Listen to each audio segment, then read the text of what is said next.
Друзья ютуберы, привет! Перед началом у меня, как всегда, маленькая просьба. И это, конечно, не касается лайков, подписки или по традиционному комментариев. Мне бы хотелось, чтобы вы уточнили, насколько лучше звук теперь здесь есть на этой записи. Потому что я опять что-то намудрил, и в принципе, вроде бы звук меня так устраивает, но одно это я, и как бы у меня из телефона и из компьютера звук вроде бы нормальный. Но у других людей люди прослушивают даже с помощью музыки, собственно, какие-то помехи и искажения голоса. Так что если звук будет как бы классный, то можно уже к этому вопросу уже и не возвращаться. А это краткий пересказ сериала «Клан Сопрано». 3-й сезон, 9-я серия. Приятного просмотра. Поэтому того, кому не доверяешь, называешь змеей. Как можно доверять тому, кто в буквальном смысле сам себя может выебать?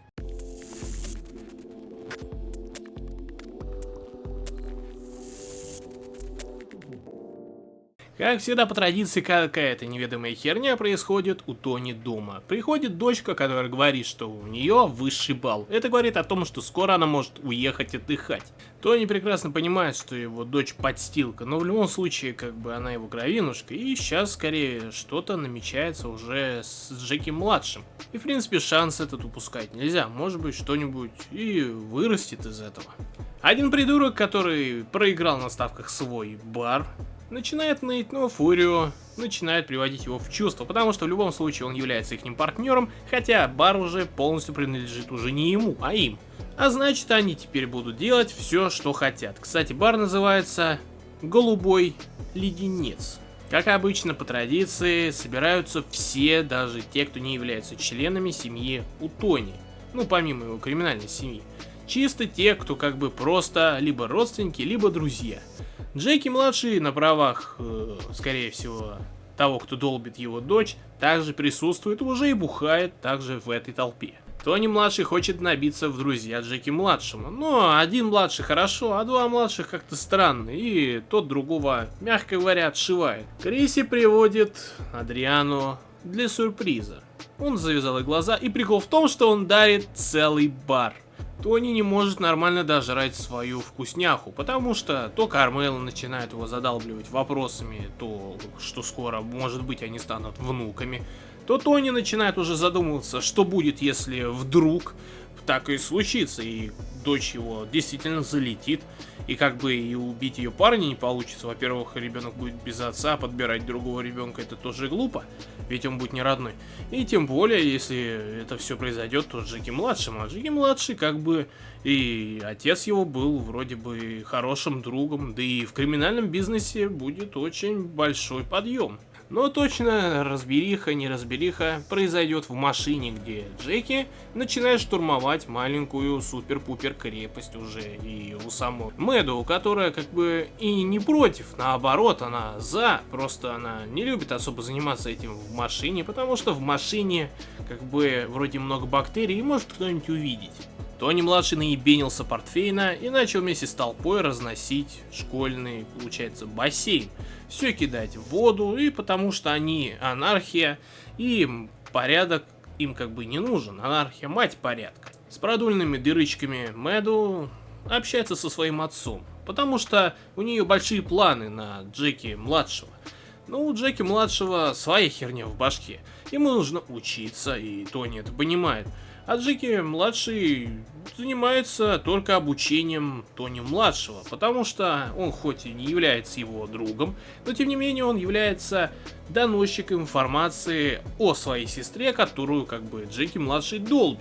Так что это его уши и глаза, может быть даже и руки. Бывший мент по борьбе с наркотой начинает расследовать все это место преступления, потому что как бы это просто директор школы. И находит пиццу. Пиццу уже приводит по адресу, чтобы узнать, кто делал такой странный уебанский заказ. Добавить всего по чуть-чуть и ничем не заправлять. Тони-младшему раскатывают пиздюля. Не только по поводу того, что он уже загремел по нескольким статьям, распитие в несовершенном виде, как бы еще и алкоголя крепкого, плюс еще вандализм, плюс еще на территории школы, осквернение даже чего-то. Главное, не хватает еще изнасилования, и тогда уже точно будет весь комплект. Кармела сидит вместе со своей подругой, которая относится к Джеки-младшему очень тепло, потому что она его мать. И рассказывает, как хорошо было бы, если два этих гаврика взяли бы и создали бы свою семью, ячейку общества. Ведь со стороны общества это будет прекрасно, она умная, он идет в своего отца, вот только отец-то был в криминале, и скорее всего здесь будет прикрытие закона и общества. Как бы общество будет идти рука под руку, или скорее кое-что в опе, вместе с криминалом, потому что там непонятно, что получится, ведь люди умные, кто кого вести в этой семье будет уже тоже непонятно. Непонятно стало для Глории сюрпризом, как Тони нашел, где она работает. Он ее нашел, она въебывается, что как бы ей делают хорошие клиенты подарки, но на самом деле они просто покупают машины, и за комиссионные она купила себе классные часики. Тони говорит, что он тоже слушал эту песню и предлагает ей скоро встретиться, когда у нее будет обед. Но нормально подмыться ему не дает то Поле, который начинает пидрить мозги, что как бы змее доверять нельзя, потому что змея может выебать сама себя, поэтому людей змеями называют. Тот Джеки-младший, который говорит, вроде бы все нормально, чики-пуки, руки-базуки, мафия, гамма криминала, и как бы все в таком духе. Но его как бы не интересует именно криминальное направление Джеки, то не интересует направление именно в сторону его дочери, которую он долбит чуть ли не каждый день, и еще крутит мозги, что дочка может сама встать, как обычно бывает, против своего же отца. А зная уебанский характер его дочери, она точно встанет даже практически без вмешательства Джеки. Джеки говорит, что я, говорит, хочу на войну, на Украину, и поэтому я буду собирать деньги для брони. Но Тони говорит тогда, собирай деньги еще на гробик, потому что там ты и ляжешь, и скорее всего назад тебя уже не привезут. Тебе нужно учиться, а не думать про какие-то проблемы, которые происходят вокруг этого мира или вокруг твоей страны. Ты думай о своей голове, твой отец был умный, так что и ты не проеби шанс и действуй, как говорится, обычно правильно. Из-за того, что у Адрианы нету опыта, она вызывает какие-то полупокеров, которых подобрала на первой остановке железнодорожного вокзала, создала из них группу и представляет людям, а люди все это хавают. Поле поздравляет уже и Адриану, которую трусы нюхал, и также поздравляет Криси, потому что так и так, баба у него пахнет зачетно, ну и так же выглядит. И оказывается, что в туалете стоит барышка, который продает то, что нельзя называть на ютубе. Но самому, как бы, Фурию это не нравится, и он дает ему первое предупреждение: съеби отсюда нахер. Горилла сидит и не понимает, какого хера этот лысый с этой бабой вонючей стоят и на него смотрят, что они говорят, и я не понимаю. Но Тони смотрит и думает, что обезьяна просто завидует, хотя обезьяне глубоко похер, он дарит ей какую-то золотую херню, типа наподобие той, которую она себе купила на те комиссионные, которые она заработала по продаже машин, и также говорит, что хочет в ее пипи засунуть свою пипи. Она говорит, что чтобы это сделать, надо это сначала заслужить. Они сначала гуляют, нюхают тигриное говно, которое воняет на весь зоопарк, непонятно, почему его там не убирают. И потом, как бы, он понимает, что его 21-й палец немножко замерз, а она сама по себе, как бы, давно женщина в опыте, 40-летняя на вид, и вроде бы она умеет согревать замерзшие пальчики. Этим, в принципе, она и начинает заниматься, но разогрев оказывается недостаточным, и надо разогреть уже полностью все тело. Наркоман-мудак, который пересмотрел крестного отца, приходит к Джеки-младшему, как будто он вообще что-то, чего-то весит. И говорит, ты договорися, а этот говорит, ну я договорюсь с Криси, так что скоро также будешь заниматься своими продажами. Говорит, что он не может уехать воевать. Ну вот сына долбоеба именно отправит точно, потому что он дурак. Посчастливилось, что у него сына нету, но зато есть сын у Тони с Кармелой, потому что боевой нрав уже он хорошо показывает. Это также оценил еще и физрук, который уже готов дать ему автомат, чтобы он только не вернулся. Тони говорит, что да, сын дебил, но все мозги-то ушли сестре, сестра-то умная, хоть и шалава, а сын вроде бы нормальный, будет как я, но не дай бог. Глория, которая нашла уже нового хозяина для своих дырок, сидит и воняет запахом Тони. И любой бы этого не заметил, кроме самой психологички, у которой очень мощный нос, и она прекрасно понимает, что за дешевыми духами, которыми она опрыскивает все свои потные места, она воняет еще тем человеком, который к ней уже много-много лет ходит и рассказывает о своей херне. И она понимает, что Тони долбит еще не просто какую-то новую бабу, а именно ту, которая также приходит к ней на прием, как и он. А это уже сулит какими-то будущими невъебическими проблемами. Джеки приходит поговорить с Криси, но Криси, мягко говоря, его отшивает. И говорит, что здесь никто не барыжит и ты мне неприятен. Джеки хочет поговорить, но видит, что заходит Тони и сам уже побыстрее съебывается, чтобы рассказать, что типа вроде бы он договорился с Криси, но прикол в том, что барыжить ты можешь заниматься этим не в самом, получается, заведении, а возле. Кармела поняла один классный метод и решила отправить своего сына воевать. Да, Тони понимает, что Кармела врет, но в любом случае надо подыграть эту роль, чтобы Тони-младший понял, что как бы если он уедет воевать, то он не вступит ни в какой иностранный легион или французский легион, где из него сделают настоящего бойца из спецназа. Нет, он просто сдохнет под минными снарядами. Фурио опять нашел этого наркомана и уже решил вежливо объяснить, что как бы кто прав, а кто не прав.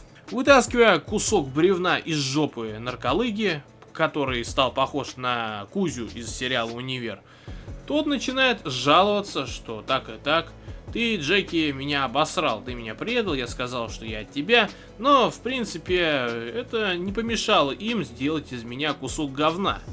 Джеки все понимает, ему смешно, и пошел он дальше. И шел и пришел к себе домой, где уже Ральфи долбил его мать. И более того, помимо долбежки, его мать довольна тем, что он хорошо умеет готовить пасту. Джеки-младший говорит: слушай, есть ли у тебя ствол? Ральфи вспоминает, что скорее всего он работает не каким-то там водителем машины или уборщиком, а как бы капитан в мафии. Да, блять, у меня есть ствол. На! Более того, у меня есть не просто ствол, у меня есть ствол запасной, который ты можешь поносить сколько хочешь. Только если ты кого-то убьешь, ты его выкинь, потому что могут отследить. А так, у меня есть оружие, и не надо мне задавать такие, блять, тупые вопросы. Тони понимает, что за все время он сильно вспотел, а чтобы восстановить жидкости в своем теле, он решает приехать обратно уже к Глории, уже туда, к ней в хату, которая в принципе обставлена, недорого и не дешево, но долбиться в ней можно. А Глория, как взрослая, опытная женщина, показывает, что она умеет не только соблазнять, но и ублажать, и находит ствол, который был спрятан, наверное, либо в заднице, либо в ботинке у Тони, что Тони мог бы схватить этот пистолет только в том случае, если бы пузо у него не было, иначе ему был бы пиздец. Но Глория все понимает, что либо он мент, либо он бандит, и ее это очень хорошо устраивает. Вот только это не устраивает Мелфи, которая лечит уже, получается, не то что двух людей, а скорее одну проблему. И теперь уже Тони воняет Глорией, блядь. Воняет, что она даже не может дышать, и поэтому закрывает свои ноздри своими маленькими пальчиками, потому что она не понимает, что происходит. Зная, что Глория ебанутая, и она еще хотела сделать когда-то суицид, а Тони является вообще бандитом, блядь, который один раз даже подставил ее собственную жизнь под удар. Ну, потом, конечно, спас, но все равно это проблемы. Тони отваливает ей кэш, чтобы она пошла побухать. Но так как она бухает редко, она решает купить сыну книжек, которые стоят больше, чем алкоголь, блин.